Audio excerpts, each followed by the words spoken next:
Good morning friends, welcome to my YouTube channel SSM creation. আজকে আমার বাড়ির গতকাল রাতে বৃষ্টি হওয়ার পর থেকে কিছু ব্যাঙ এসছে। এগুলোকে সোনা ব্যাঙ হিসাবে জানি। সেই ব্যাঙের কিছু দৌরাত্ম দেখাবো, চলুন।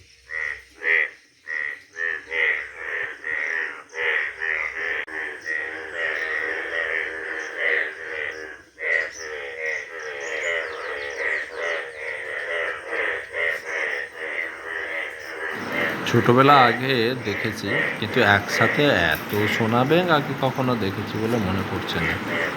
দেখুন কি সুন্দর লাফাচ্ছে, ঝাঁপ দিচ্ছে, জলে সাঁতার কাটছে। এই যেন তাদের নিজস্ব এলাকা বা বাড়ি পেয়ে গেছে। ও কি অপূর্ব দৃশ্য সব! আমি তো অনেক দিন পর দেখছি আর উপভোগ করছি। এদিকে সায়নও ঘুম থেকে উঠে পড়েছে, সেও দেখার জন্য উসকুস করছে। সে অন্যদিকে দাঁড়িয়ে আছে। এদের গায়ের রঙগুলো বেশ হলুদ দেখতে এবং সাইজও যথেষ্ট বড়।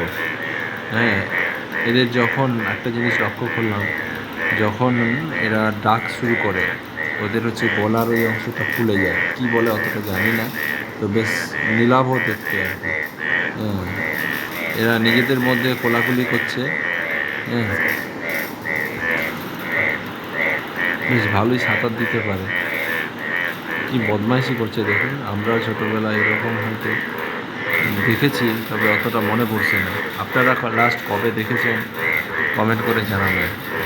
ওরে বাবা, কি বড় বড় লাফ দিচ্ছে! এই পুকুরটা এবছর খোলা হচ্ছিল। হ্যাঁ, পুকুর খনন করতে করতে এই বৃষ্টি চলে এসছে, এই জন্য কাজ বন্ধ আছে। কিন্তু সেই যেইটুকু জলই ভরে উঠেছে, সেই জলেই এরা এদের কাজকর্ম শুরু করে দিয়েছে, যত খেলাধুলো। কিন্তু থাকে কোথায় এরা? এত গরমে এদের কি গর্ত থাকে? সেটা কিন্তু আমার জানা নেই। এরা এসছেও বা কোথা থেকে? এরা জানতে পারলো কী করে? সবই প্রাকৃতিক শোভা বা প্রাকৃতিক কানেকশান না থাকলে ওরা কিন্তু এখানে আসতে পারতো না বা খোঁজ পেতে পারতো না। এর আগে তো এই পুকুরেই অন্তত এদেরকে দেখেছি বলে মনে পড়ছে না। হয়তো আশেপাশে কোনো পুকুরে এটা ছিল। তো যাই হোক, অনেক দিন পর এরকম দৃশ্য দেখে, একদমই গ্রামীণ দৃশ্য, আপনারা উপভোগ করুন। এখন প্রায় সকাল 5:45। এরা ভোর থেকেই, একদম ভোর রাত থেকেই শুরু করে দিয়েছে এদের দৌরাত্ম্য। এদের দৌরাত্মেই বিশেষ করে ঘুম ভেঙেছে আর কি।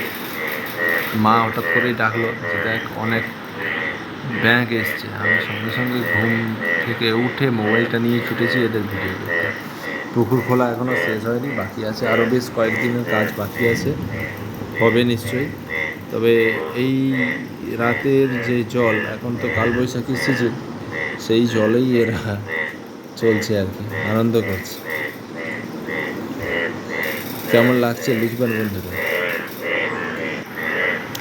এই রকম গ্রামের দৃশ্য দেখতে আমার খুব ভালো লাগে। তো তাই আপনাদের জন্যই পরিবেশন করা, এরকম রেকর্ড করা, ইউটিউবে বা সোশ্যাল মিডিয়াতে দেওয়া। আপনারা উপভোগ করলে, গ্রামের যে এই শোভাগুলো এখন সচরাচর দেখা যায় না।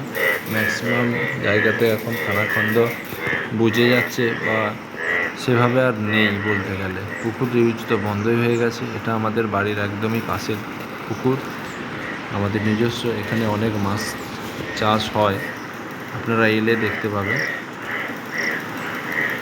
যাই হোক, আপাতত ব্যাঙেদের জন্য গুড মর্নিং। ব্যাঙেরা তাদের ভাষাতে কিছু একটা হয়তো বলছে, আমরা বুঝতে পারছি না।